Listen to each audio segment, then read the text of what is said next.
Hi, my name's Sarah, and this is my sister Katie. And we just want to remind everybody that girls like rock too. Today's episode, Katie and I are going to do an album deep dive.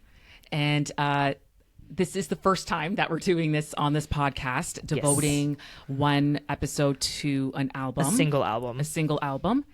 And we thought it was really fitting to do The Killer's Hot Fuss. The Killer's Hot Fuss, it's a trailblazing album. It really is. It is. It's a great debut album. I'm going to say it's one of the best albums of the 2000s. Yeah. And I'm going to go as far to say I think Hot Fuss is one of the best debut albums of all time. I think so too. And I'm not even a huge Killers fan. I like the Killers. They're not one of my top 10 bands, but this album is just one of my go-to albums. It is. It is. It's a millennial go-to album. Millennial. It is. Oh man, Killers is just the Killers Hot Fuzz it's 2003. Yeah. It is. I think of 2003, the bands being big. Yep. I think of them on the OC. Do you remember that? I forgot about that, and then in preparation for today's episode, I read an article, and I'm like, "That's right, they were on the OC." There's so many 35-year-olds right now being like, "Oh, I forgot they were on the OC."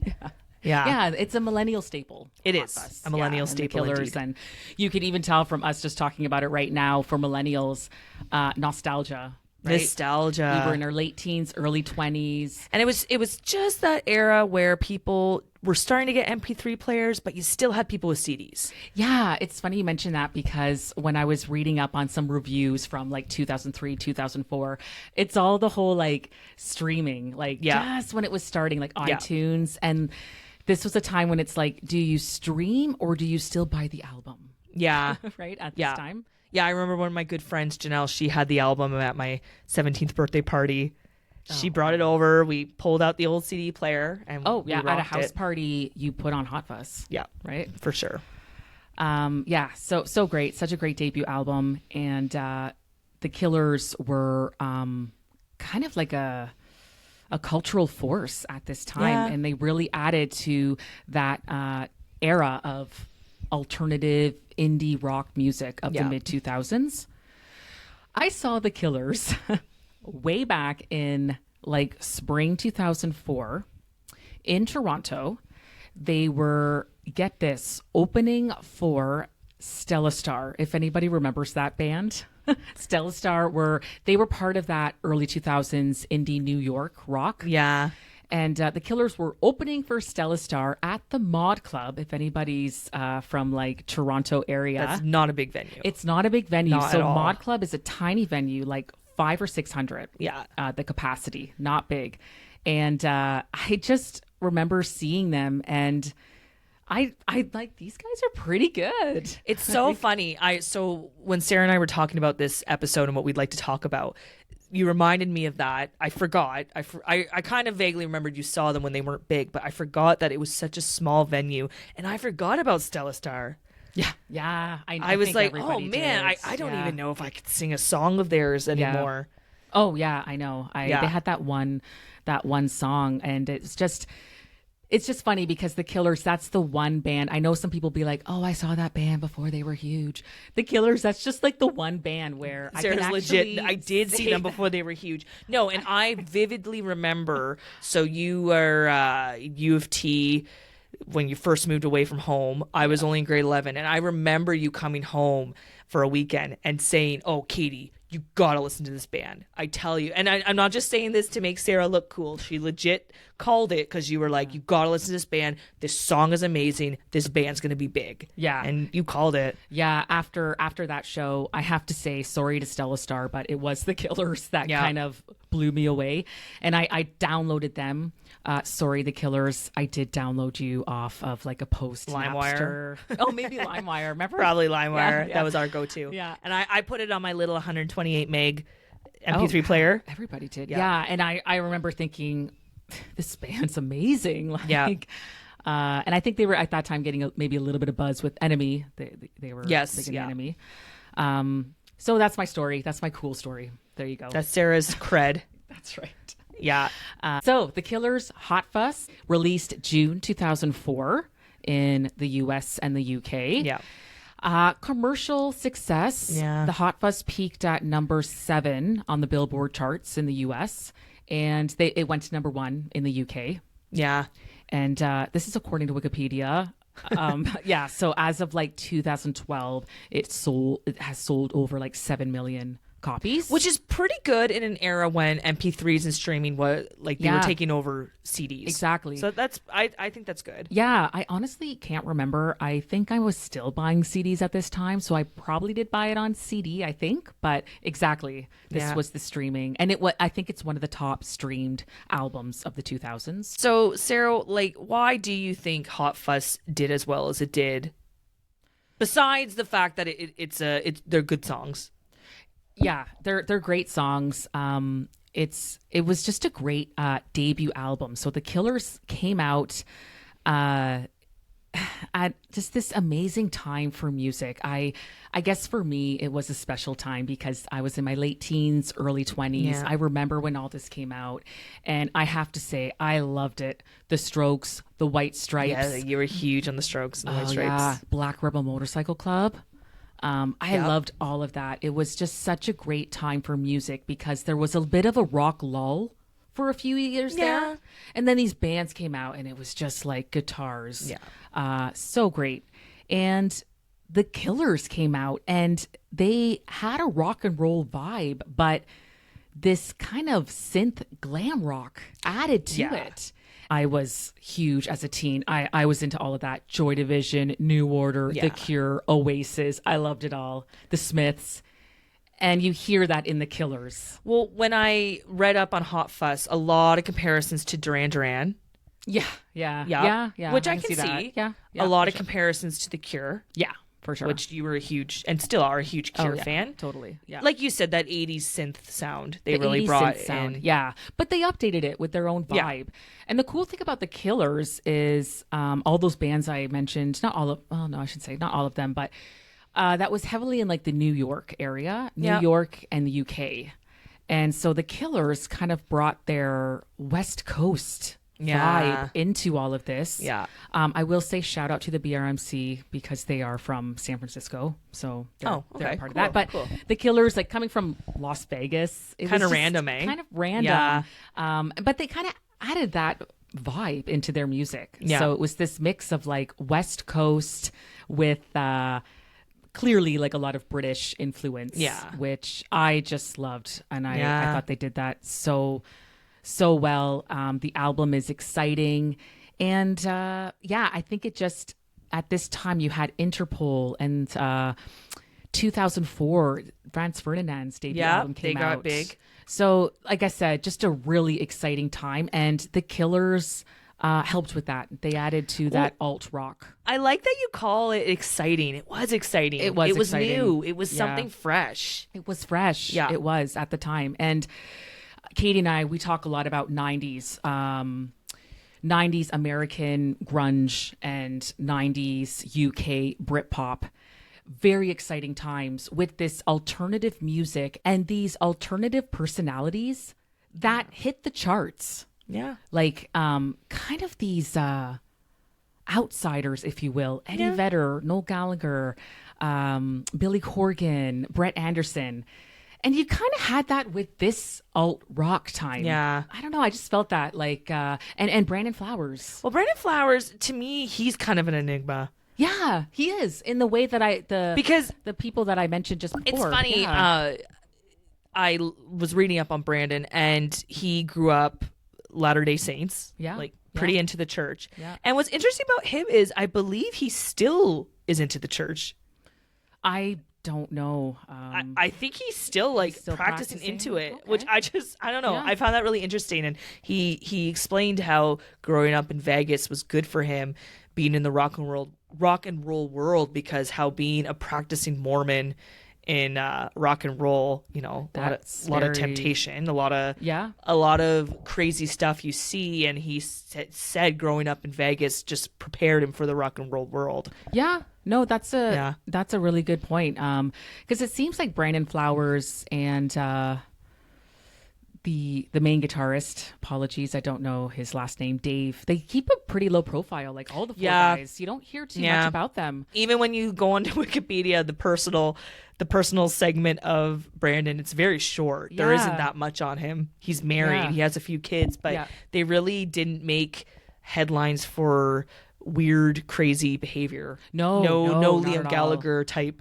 No, comments or no, definitely like, not. They're pretty, they keep a very low profile, which is another reason you're kind of like, I'm really intrigued by this band. Intriguing, very intriguing. Like they're so dramatic in their musical delivery, and yet, they keep such low profiles as we said. But I mean, everybody knows Brandon Flowers. You see that name, and any millennial is going to be like, oh my god, Brandon Flowers. He's really probably the most known name of the band. Yeah. Oh, for sure. He's the face of the band. Yeah, and he's come out with solo stuff too. He as has, well. and I think it's done pretty well. Yeah. No, I've always liked Brandon Flowers. Like he never, because the Killers got so big, but he never annoyed me. I don't know. No, the Killers in general never annoyed me. Yeah, I always liked him. And they could have got really annoying. Yeah. Yes, they could have. Because Hot Fuss was so big. It was. Yeah. And you're right. No, they never bugged me. No, me neither. I've always liked Brandon Flowers, and he's always had this humble confidence to him that I've loved. Brandon Flowers, he was on Much Music way back in the day. Much Music was Canada's MTV. And the VJ just asked him if he wanted to request like a video, and he requested Don't Look Back in Anger. Oh, wow. And I just thought that was really cool because this was the mid 2000s at a time when it was Oasis weren't the most liked band. No. And so as like a, 19, 20-year-old, I just thought that was really cool. That's actually really cool. Yeah. He's like, I really like Oasis. Noel Gallagher's really great. I'm going to request Don't Look Back in Anger. I was just like, okay, Brandon Flowers is cool. Oh, nice. Yeah. That's funny. So Katie, let's do it. Let's do a deep dive into Hot Fuss. We're gonna go through some of the songs. To prepare for this episode, I did listen to it probably almost 3 or 4 times from beginning to end. Nice. And it really reminded me that it's a very just enjoyable album to listen to. It is. Yeah. It's I've said this before about albums, but it's got a great flow. Yeah. Hot Fuss. Yeah. The first track, Jenny Was a Friend of Mine. I think it's a great opener. It is. It starts off really well, and I don't know if you know this. I didn't know this before researching it for this episode, but this is part of like a 3-part murder trilogy. It's funny. I was going to bring that up. I was like, I didn't know that. I was like, I'm going to have such cool, edgy news for Sarah. But no, like... So Hot Fuss also, what's interesting too is researching about it as an older adult. Like when I first listened to it, I was 16. Researching as an adult, I'm like, damn, some of this stuff is deep. It gets dark. Like Jenny Was a Friend of Mine. Yeah, it's the beginning of a murder trilogy, and he's a jealous boyfriend that kills Jenny. And apparently based on her true story. Yes. Yeah. Yes. Jealousy, obsession. Yeah. Moody and brooding. Jenny, What a Friend of Mine is interesting because it's not one of their singles, but it was so big. Like if you ask a millennial that was into pop rock, they'll know Jenny Was a Friend of Mine. So it's kind of like a single, but it wasn't. Yeah. It was. No, and just a great opener. It is. Even like the helicopter sound at the beginning. Yes. Yeah. It really, maybe I just said this, but it really sets the tone for the whole album. Yeah, it does. Yeah. I mean, dark. But the music and the super dark. Yeah. So when I listened to it when I was 16, I just thought, I don't know, I thought it was a breakup. I'm like, okay, I can see that. Kind of a breakup, whatever. And then listening to it as an adult after I read that it was part of a murder trilogy, I'm like, well, duh, Katie, he's talking about this crime. Ain't no motive for this crime. It's definitely got a dark vibe to it for sure. Yeah. But a really well done song, and as I said, it starts the album off really well. Yeah. The second song, do we even talk about this? Mr. Brightside? Mr. Brightside. Such a classic. It's a classic. I had a karaoke party with work friends a few years back. Oh, nice. And this one came on, and man, just everybody knew it. And it's just such a good crowd pleasing song. It is. It's easy to sing to, and just something because it's about. But I was sorry. Was cheating on him. No, I was going to say that too. Again, dark content. It's about a guy who's just super jealous, and jealous to the point that he's kind of convincing himself that his girlfriend's cheating right in front of him, and she's not. Oh, is that like how you read it? Oh, okay. Okay, I thought it was about like a guy just kind of down on himself because his girlfriend cheated on him. That's what I read from Wikipedia. Oh no, that's cool. But I no, didn't know that. he's so jealous to the point that he's just convincing himself that he's taking off her dress right in front of him, like cheating right in front of me. Pretty brutal. Yeah. But I mean, so something dark. we can all relate to, though, just like being a bit jealous and obsessive, and just the messiness of relationships, especially when you're young, or older too. But jealousy can happen at any age. Yeah, and just relationships, and no, it's just such a millennial staple, Mr. Brightside. It's so big. And I didn't realize how big Mr. Brightside was in the UK. Like, was it even bigger? Huge, Katie. Like, it's called like a sleeper hit because actually Mr. Brightside was re-released in 2004 because I think it was released earlier. And it only hit number 10 in the US and the UK, which is good, but not like I would have thought Mr. Brightside would have been number 1. Yeah. And it's like one of the longest charting songs in the UK. I was looking into Mr. Brightside. Some of this is from Wikipedia, but I was like blown away by some of the stats. Like it's one of the most streamed songs of the 2000s. I can believe that though. Yeah, it's got 2.6 billion streams on Spotify. That's crazy. Like, isn't that crazy? That is. And I just wanted to read it's the third biggest selling / streaming song of all time in the UK. Wow. Isn't that crazy? Yeah. It has spent like over 400 weeks on the charts, not consecutively, but altogether. And last year, it overtook Wonderwall as like the most successful song that has not hit number 1. I didn't know this. Wonderwall only peaked at number 2. Huh. So surpassed a Wonderwall in the UK. But still. I didn't realize it was such a big song in the UK. Yeah. And side note, on YouTube, there's a really great rendition of Mr. Brightside. The Killers played Glastonbury in 2019. Okay. With the one and only Johnny Marr. And it's it's just really up in that. I'd be totally up in that. Yes. I would be right there in front. It's just great with the lights. It's dark. I'm assuming they probably closed Glastonbury. I mean, the Killers are so huge. Yeah. It's just great. So check it out Cool. if you haven't seen it. Cool. Mr. Brightside. I never really got sick of Mr. Brightside. No, I can still listen to it. Yeah, me too. It's just it's a staple. It is. It's a staple. It's the song of our generation, really. It is. Smile Like You Mean It. Another single on the album. Another kind of depressing content. Yeah, no, it's dark. It's dark, this album. That dramatic kind of seediness of the Killers. Good song though. I think it's strong. Yeah. It actually only peaked though at like number 15 in the US. I would have thought higher because it's pretty popular. Originally it was supposed to be a B-side for Mr. Brightside. Oh. But it became on the record and a really good single. Somebody told me did that beat in streams from Mr. Brightside? No. It has over 1 billion streams on Spotify. Which is still pretty good. It's still pretty good. I think that's maybe, I would say, arguably their second most popular song. Somebody told me. Yeah, everybody knows Somebody Told Me. Yeah. I remember after I saw the Killers at the Mod Club way back, the first song I downloaded was Somebody Told Me, and I remember thinking, this song is amazing. Like, what the F is this? Mind blown. Yeah, I just thought it was the coolest song. Yeah. Like, the lyrics, the vibe, the music. And in 2004, this was, like, so exciting. Yeah. It was just a mixture, as I mentioned, of, like, everything.